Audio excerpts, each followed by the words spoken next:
খেলা শেষে স্টেডিয়াম পরিষ্কার করে বিশ্বজুড়ে প্রশংসায় ভাসছেন মাঠে আসা জাপানি সমর্থকেরা। মাঠের লড়াইয়ে ফুটবলাররা ঘাম ঝরান ঠিকই, কিন্তু মাঠের বাইরের আসল লড়াইয়ে বারবার জয়ী হন জাপানের সাধারণ মানুষ। বিশ্বকাপে নিজেদের প্রথম ম্যাচে নেদারল্যান্ডসের মতো শক্তিশালী প্রতিপক্ষের বিপক্ষে লড়াই করে ম্যাচটি 2-2 গোলে ড্র করলেও খবরের শিরোনামে এখন আর সেই ড্রয়ের কথা নেই, বরং গোটা বিশ্বের আলোচনার কেন্দ্রবিন্দুতে পরিণত হয়েছে গ্যালারিতে জাপানি দর্শকদের অভাবনীয় শৃঙ্খলা ও নাগরিক দায়িত্ববোধ। যুক্তরাষ্ট্রের একটি স্টেডিয়ামে তখন উত্তেজনার পারোত্তুঙ্গে হাজার হাজার দর্শক হইচই করে খেলা দেখছেন। রেফারির শেষ বাঁশি বাজার সঙ্গে সঙ্গেই যখন অন্য দেশের সমর্থকেরা দ্রুত গ্যালারি ছেড়ে বাড়ির পথে রওনা হন, তখন সম্পূর্ণ ভিন্ন এক দৃশ্য দেখা যায়। নীল জার্সি পরা জাপানি সমর্থকেরা বাড়ি ফেরার তাড়া না দেখিয়ে পকেট থেকে বের করেন বড় বড় নীল প্লাস্টিকের ব্যাগ। এরপর সারিবদ্ধভাবে দাঁড়িয়ে পরিষ্কার করতে শুরু করেন গোটা গ্যালারি। ম্যাচ চলাকালীন দর্শকেরা যে পানির বোতল, চিপসের প্যাকেট কিংবা খাবারের মোড়ক যেখানে সেখানে ফেলে রেখেছিলেন, জাপানিরা সেগুলো পরম যত্নে কুড়িয়ে নিজেদের ব্যাগে ভরতে থাকেন। তাদের চোখে মুখে ছিল না কোনো ক্লান্তির ছাপ, বরং ছিল এক ধরনের প্রশান্তি।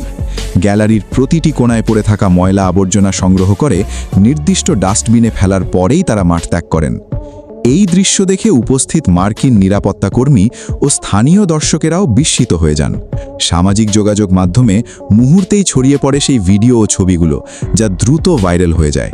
নেটিজেনদের অনেকেই মন্তব্য করেন, জাপান যেন গোটা বিশ্বকে শিষ্টাচারের নতুন এক ব্যাকরণ শিখিয়ে দিচ্ছে। তবে এমন ঘটনা জাপানিদের জন্য মোটেও নতুন নয়। এর আগেও 2022 সালের কাতার বিশ্বকাপে তাদের এই মহানুভবতা ও শৃঙ্খলা দেখেছিল বিশ্ববাসী। সে সময় শুধু নিজেদের ম্যাচই নয়, উদ্বোধনী ম্যাচে কাতার ও ইকুয়েডরের খেলা শেষ হওয়ার পরও গ্যালারি পরিষ্কার করে আলোচনায় এসেছিলেন তারা।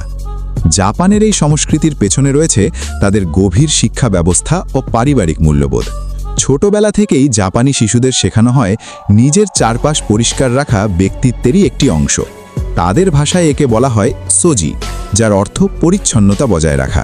জাপানের ঘরোয়া লিগগুলোতেও এটি একটি পরিচিত দৃশ্য। গ্যালারিতে কেউ আবর্জনা ফেললে পাশের দর্শক তাকে সচেতন করেন অথবা নিজেরাই মিলে সেটি পরিষ্কার করেন। তাদের কাছে খেলার মাঠ শুধু বিনোদনের জায়গা নয়, এটি একটি পবিত্র স্থান, আর সেই পবিত্রতা বজায় রাখা প্রত্যেক নাগরিকের দায়িত্ব। এমনকি কোনো ম্যাচে তাদের দল হেরে গেলেও এই অভ্যেসের কোনো পরিবর্তন হয় না। পরাজয়ের কষ্ট বুকে নিয়েও তারা হাসি মুখে স্টেডিয়াম ঝকঝকে করে দিয়ে যান। বিশ্লেষকদের মতে জাপানিদের এই আচরণ বিশ্বজুড়ে ক্রীড়া সংস্কৃতিতে একটি ইতিবাচক পরিবর্তনের বার্তা বহন করে।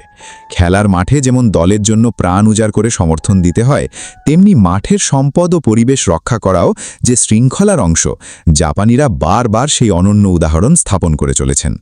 নেদারল্যান্ডসের বিপক্ষে 2-2 গোলের ড্রটি হয়তো কয়েকদিন পর ফুটবল প্রেমীরা ভুলে যাবেন, কিন্তু স্টেডিয়ামের আবর্জনা সরিয়ে জাপানি সমর্থকেরা যে ভালোবাসা, সচেতনতা ও দায়িত্ববোধের ছাপ রেখে গেছেন, তা মানুষের হৃদয়ে দীর্ঘদিন বেঁচে থাকবে। অনেকের ভাষায় বড় বড় ফুটবল তারকাদের পায়ের জাদু দেখার চেয়েও জাপানিদের এই শৃঙ্খলা অনেক বেশি অনুপ্রেরণাদায়ক। আবারও প্রমাণিত হল, শৃঙ্খলা ও নৈতিকতা থাকলে মাঠের বাইরেও জয়ী হওয়া যায়। আর তাই আজ বিশ্বের ক্রীড়াপ্রেমীদের কাছে একটাই প্রশ্ন, আমরা কি পারব জাপানিদের মতো এই দায়িত্ববোধ নিজেদের মধ্যে গড়ে তুলতে?